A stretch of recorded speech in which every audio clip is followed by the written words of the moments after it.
Mapagpalang araw po. Dito po tayo ngayon sa Barangay 96, Sonit, Isikwan, Tondo, Manila. Dito po sa tahanan ni Sister Cyril.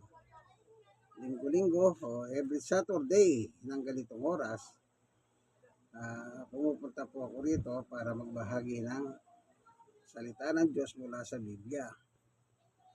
Alam niyo po, yung salita ng Diyos, ika nga ng Panginoong Yesus, ito ang pagkain ninyo, pang-spiritual. Kung meron tayong pagkain na araw-araw, halimbawa, anong oras na ngayon?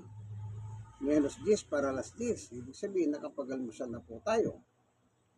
So, nakakain na tayo ng pagkain pang-physical, itong katawan natin. Paano naman yung spiritual natin? Yan. Paano naman yung spiritual natin? Hindi, ito ngayon, ang spiritual, pagkain pang-spiritual. Yan ang sinasabi ng ating Panginoong Yesus doon sa kanyang epistola. Pero bago tayo tuluyan papalaw sa pagbabasa ng Ebanghelyo ng Panginoong Yesus, tayo muna idudulog sa Diyos sa pamagitan ng isang panalangin. Panginoong Diyos, aming Ama, minsan pa, samahan mo po kami, patnubayan mo kami ng iyong Santong Espiritu upang siyang gumabay sa bawat isa sa amin. Ganon din sa mga manonood ng video nito. Maraming salamat po sa pangalan ni Jesus. Amen. Tignan niyo po yung sinabi ng ating Panginoong Jesucristo ayon po sa Mateo 4:4. Ito po yung sagot ni Jesus nang panahon na siya ay nagpasting ng 40 dias, araw at gabi. Ito po, dahil nasa kalagayan tao siya, dumating po ang manunokso na si Satanas. At iniinggan niya siya ni Satanas na gumawa ng tinapay, ng pagkain para siya ay makakain. Kasi nga po, 40 dias siya nagpasting, day and night. Ganito po ang nakasulat dito sa Mateo 4:1. Pagkatapos si Jesus ay dinala ng Espiritu sa ilang upang tuksuin ng dyablo. 2. Doon, 40 araw at 40 gabing nagayuno si Jesus at siya'y nagutom. Nasa kalagayan tao siya rito, kaya nakakadama siya ng gutom. Gaya natin. Kahit sabihin mo ngayon mo magutom, pagdating ng tanghali, mararamdaman mo, sabi ng tiyan mo, brug, brug, brug, brug. Ibig sabihin, gutom ako. Kakain ka. Kahit ayaw mo kumain, talagang nature na ng tao. Umaga kakain, tanghalian kakain, at tapunan kakain. Kahit ayaw mo kumain, mararamdaman mo yung tiyan mo, kumukurog-kurog yan, brug, ganyan. Sabihin, kailangan niya ng pagkain. Okay? Ganyan din po si Jesus. Nasa kalagayan siyang tao, kasi nga po, nagkatawang tao siya. So, sabi dito, doon, 40 araw at 40 gabing, nagayuno si Jesus at siya'y nagutom. Kita nyo?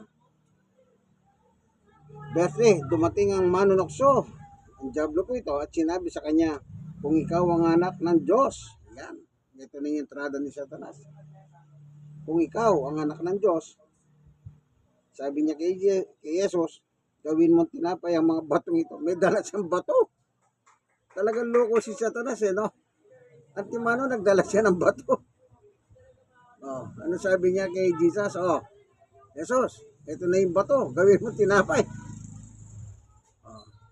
Dito naman sa atin sa mga pelikula, yung Darna at saka si Ding.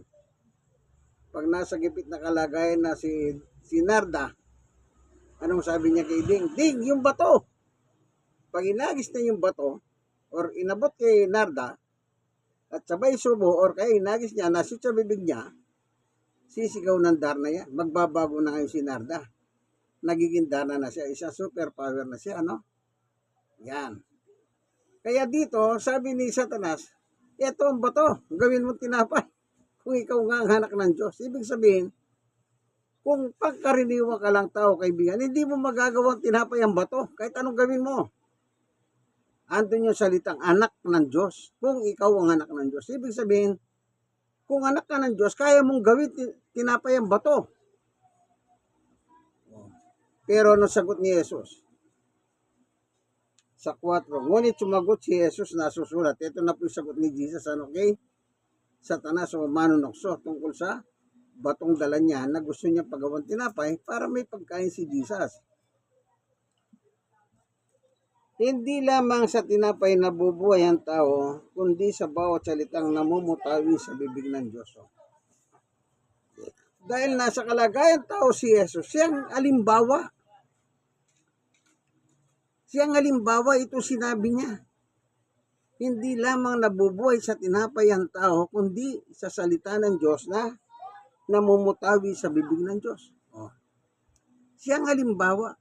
Anong ginagawa ni Jesus sa 40 days and 40 nights? Nagpipray lang po siya, nananalangin. Isipin niyo po yan. Yung salitang hindi lamang sa tinapay nabubuhay ang tao, kundi sa salita ng Diyos. Yung salita ng Diyos doon, yun ang pinamumuhay niya. Yun ang nagpapalakas kay Jesus. Kaya hindi siya nakakaramdam ng gutom kagaya natin. Kasi nagkatawan tao siya. Anak siya ng Diyos, tagalangit sila. Ang Diyos ay tagalangit, si Jesus ay tagalangit, at si Jesus ay bumaba dito lang sa lupa. Tignan natin kung bumaba nga talaga si Jesus sa lupa. Dito po sa 1 chapter 6. Ang sabi dito ay ganito nakasulat. Ang mababasa natin sa verse 38. Anong sabi ni Jesus? Sapagkat ako'y bumaba mula sa langit, hindi upang gawin ang kalooban ko, kundi ang kalooban ng nagsugo sa akin.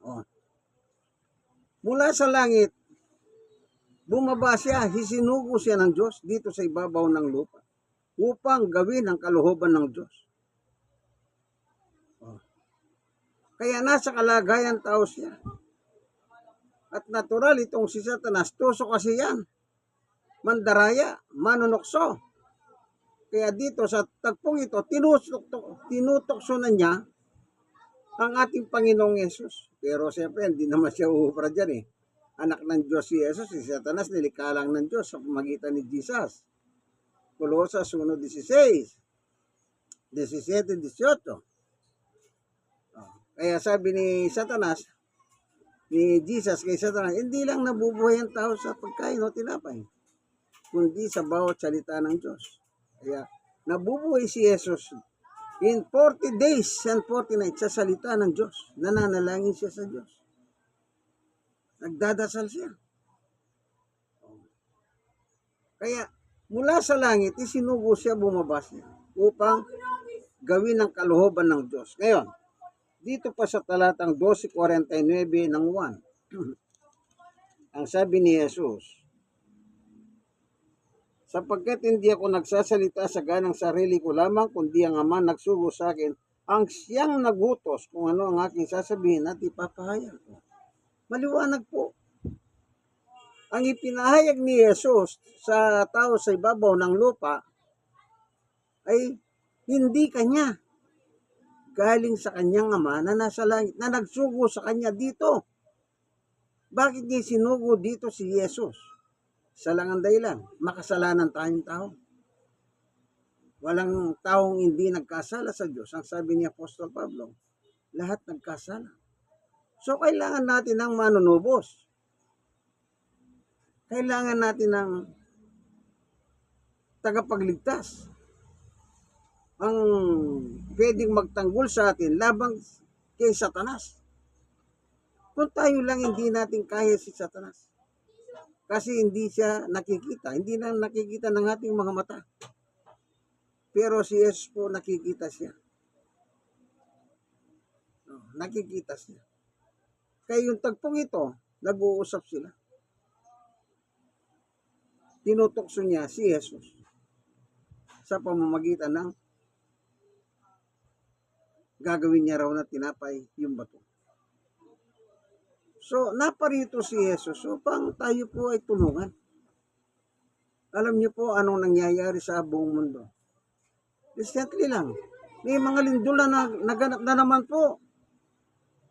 Recently lang. Ang daming mga lindol. Kapon lang, scale number 5 sa Baguio naman. Isipin niyo yan. Ang Ibig lang sabihin, bakit nangyayari po ang mga ganito? Kasi po yung mga lindol na yan, ay binabanggit na po sa Biblia yan. Sa panahon na mismo na nangangaral si Jesus dito sa ibabaw ng lupa. Tignan niyo po, ang sabi niya mismo, dito sa San Lucas 21. Sa ibang bansa, ang grabe po mga lindol. 0.7. Grabe. Sunod-sunod. Di ba sa Mindanao? Tapos sa Japan, Venezuela, Cambodia. Ngayon, sa 0.5 kapon sa Baguio, nakita ko sa social media. Yung mga tao, lumabas sila sa kalsada. Anong kanila sigaw? Help me God. Wala na po talaga silang mababanggit pang iba eh. Kundi help me God. Mahawa ka sa amin, sabi nila. Isipin nyo. May bagyo pa. At praise the Lord, ngayon maganda ng araw. Kung titingin ka sa langit, wala na yung dilim. Makikita mo na yung mga hulap, sky blue. Nakasikat na ang haring araw. Kaya yung mga naglalaba, yan ang inyong iniintay. Ang magandang panahon para kayo makapagpatuyo ng mga labayan. Kung ano man yung nabasa sa bagyo. Kaya yung gobyerno natin ngayon dito sa Pilipinas, ang daming problema ngayon na kinakaharap. Na inabot ng bagyo, inabot ng lindol dito sa Pilipinas. Kung paano tutulong. Kapon na pinakita nila sa balita. Yung Secretary ng DPWH sa Bulacan pinakita. Nakasakay siya ng bangka, nakita niya talagang kalunos-lunos ang mga tao. Kung minsan napapamura pa siya. Namumura niya pa yung mga opisyal ng gobyerno na imbis na gawin ng matino ang kanilang flood control, kinurakot pa nila. Napapamura si Vince Dizon, ang Secretary ng DPWH. Isipin niyo po yan. Nakita niyo yung kalagayan ng Bulacan. Nakasakay sa bangka. Tapos sabi nung nakasalubong na yung nanay, nagre-reklamo siya kay Secretary Dizon. Ano sabi Secretary Dizon? Pumayapa na po kayo. Huwag po kayong mawalan ng pag-asa. Kita niyo po, kung tayo lang, wala talaga tayong magagawa. Kaya lagi ko sinasabi, magdasal tayo. Dasal lang ang kailangan natin sa kinakaharap nating kalamidad. Anong ipanglalaban nyo sa kalamidad? Wala. Kahit mayaman ka, pag nilindol ang bahay mo. Anong nakaraan lang? Di ba? Dito sa Manila, from Mindoro, yung lindol, dun siya nag-origin, hanggang Maynila, naramdaman. Ang misis ko nakakumpay sa ospital, nasa 20 floor sila. Isipin nyo, nasa 20 floor. Naramdaman nila. Kanya lang yung mga staff ng ospital, yung mga nurse, pinayapa yung mga pasyente. Sabi ng mga nurse, wag na po kayong mag-alala kasi po bagong tayo itong building na ito. At ano po siya, ginamitan niyang new technology. Ano yung new technology sa mga building ngayon? Yung ibaba po, meron silang roller. Pag lumilindol, gumugulong lang yung roller dun sa ibaba. Sumasama sa galaw ng lupa yung roller. Hindi siya matutumba kasi kung binaon mo yung building, may tendency mag-iba siya. Pero kung meron siyang roller sa ibaba, kung sana swing, gumagalaw lang ganyan. Naalala niyo po ba yung viaduct ng expressway? Sino po ang bumibiyay sa North Expressway? Yung viaduct doon. Kung mapapasin niyo yung viaduct doon na ginawa ng, ano bang kanyang gumawa nun? From Pampanga, from Mapalit, to Bulacan, ganun kahaba yung expand ng tulay. Nung maglindol noon, hindi ko lang maalala kung anong taon yun. Alam niyo po yung mga tulay, umiwalay lang ganun, no? Gumagalaw siya ganyan yung tulay. Tapos, nang matigil na yung lindol, o imbis na ganyan ang tulay, diretso, nakaganyan na. Meron silang roller sa taas, yung pinapatong na tulay. So, itutulak mo lang ngayon yun, magpapantay na naman sila. Yan po ang new technology sa mga tinatay ng high-rise building o mga tulay. Yan. So, yung lindol, nangyayari talaga yan. Mismo ang Panginoong Yesus ang may sabi niya. Dito sa San Mateo 21, ito ang ating mababasa. Sa 11, ang sabi ni Jesus, magkakaroon ng malalakas na lindol. Malalakas na lindol. Magkakagutom. Kasi after na lindol, sigurado gutom yan, especially sa mga probinsya. Oh. Kita niyo yung mga lindol nangyari nung nakaraan sa Mindanao, di ba? Nagpapalimos yung tao, nakalagay pa. Help. Gutom ang kasunod niya. Kasi kalamidad yan. Kaya yung mga ganyan senaryo po, yan ay binanggit na po ni Jesus. Kaya siya naparito upang ipangaral yan sa atin. Ipahalam sa atin ang mangyayari in the future. At ito na po nga tayo. Yung binabanggit niya noon na siya'y nangangaral, 2,000 years ago. More than 2,000 years ago. Binanggit ni Jesus ang magaganap. At sa panahon natin ngayon, ay nangyayari na po. So ano na lang ang sasabihin mo? Diyos ko, mahawa ka sa amin. Diyos ko, tulungan mo kami. Yung sinasabi nilang, yung sinasanay yung mga empleyado, estudyante na, yung sitting duck na tinatawag nila, ganun daw, pupunta ka sa ilalim ng mesa.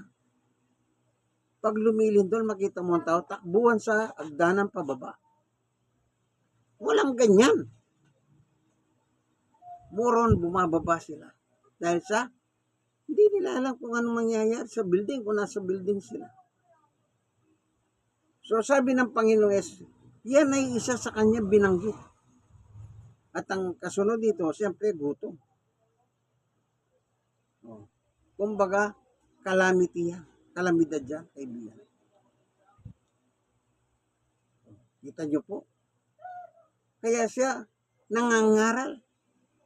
Kaya natin siya pinangangaral. Yung pinangaral niya, no, upang maging, babala sa lahat ng tao. Hindi tayo nananakot.